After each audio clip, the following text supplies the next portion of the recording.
Hi, I'm McCann, and here's a look into my life as a golf bettor.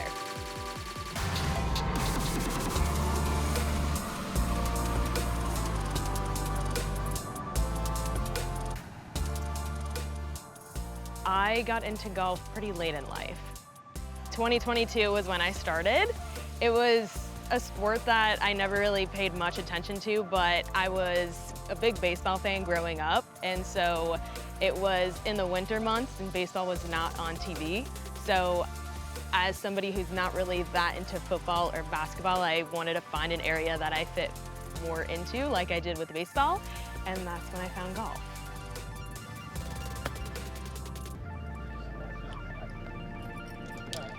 Golf and baseball are very different sports. Golf is more calm and collected, and baseball, well, actually some people would disagree with that. People think baseball's boring as well. So I guess I just like the boring sports. I think the difference in golf and baseball for me is the fact that I don't really like to take round bets. I like to bet tournament long bets. So you have like 4 days to sweat the bets out, as opposed to baseball, it's like a one and done. You start in inning one and you know if your bets are gonna hit by the 9th inning. So that's why I like golf, because I feel like it's more fun, more rewarding when you take a bet pre-tournament and then you have to wait 4 days to know if you're going to hit it. My first break in the industry was in the golf betting world, and so that's why I navigated towards golf, because I was working in betting and I needed a winter sport to focus on, and that was golf. All right, let's go, baby. Let's go, baby.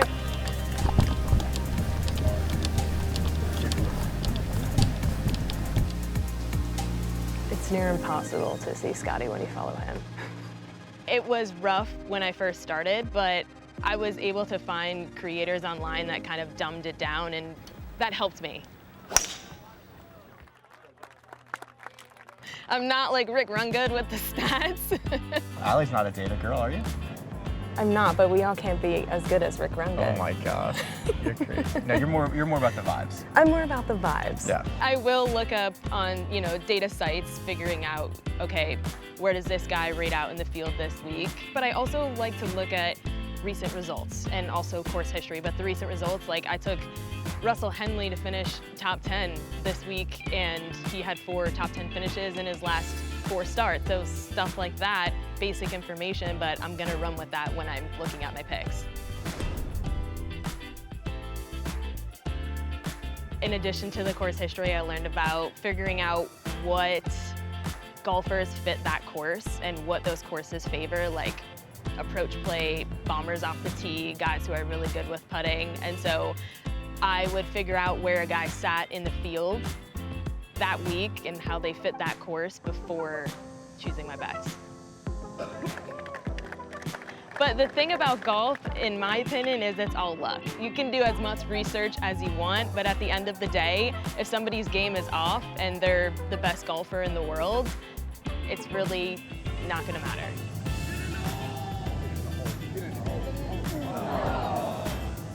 Because you get to actually sweat your bets out live in person. It's much more different than watching it on TV.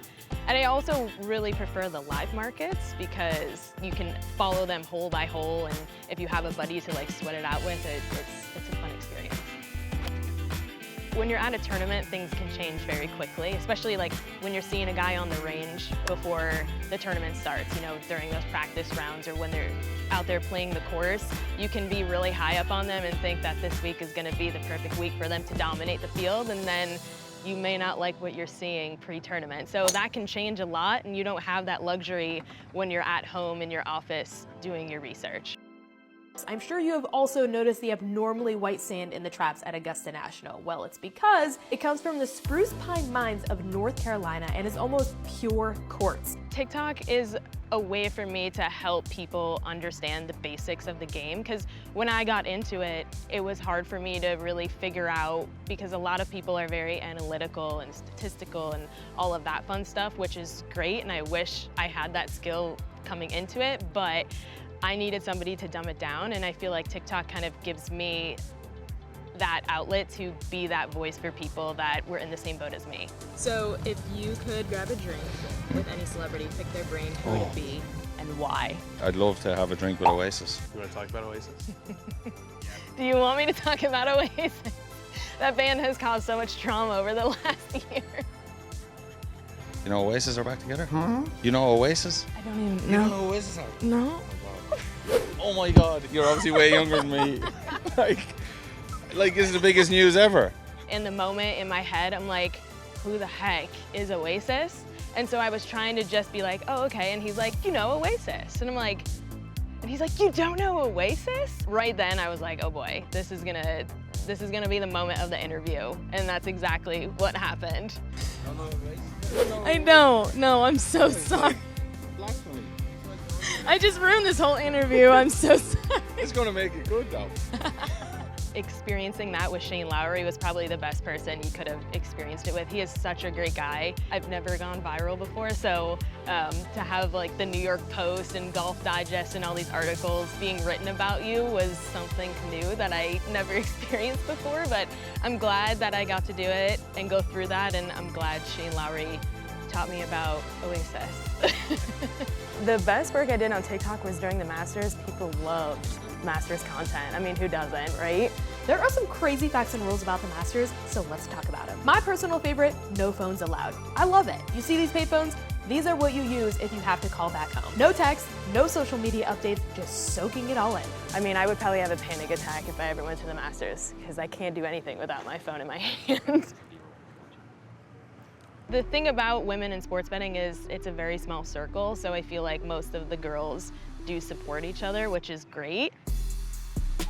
It's very stressful because when one bet doesn't hit, you get ripped apart. And so I feel like the stakes are higher as a woman in the space.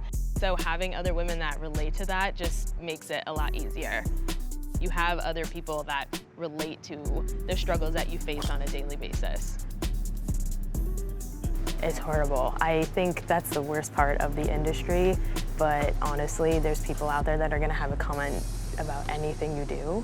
So you just kind of have to do the best job that you can at ignoring it, even though it's literally impossible to do that. But I think that at the end of the day, you're doing something that they're not, and if they wanna put their own picks out, they can do that.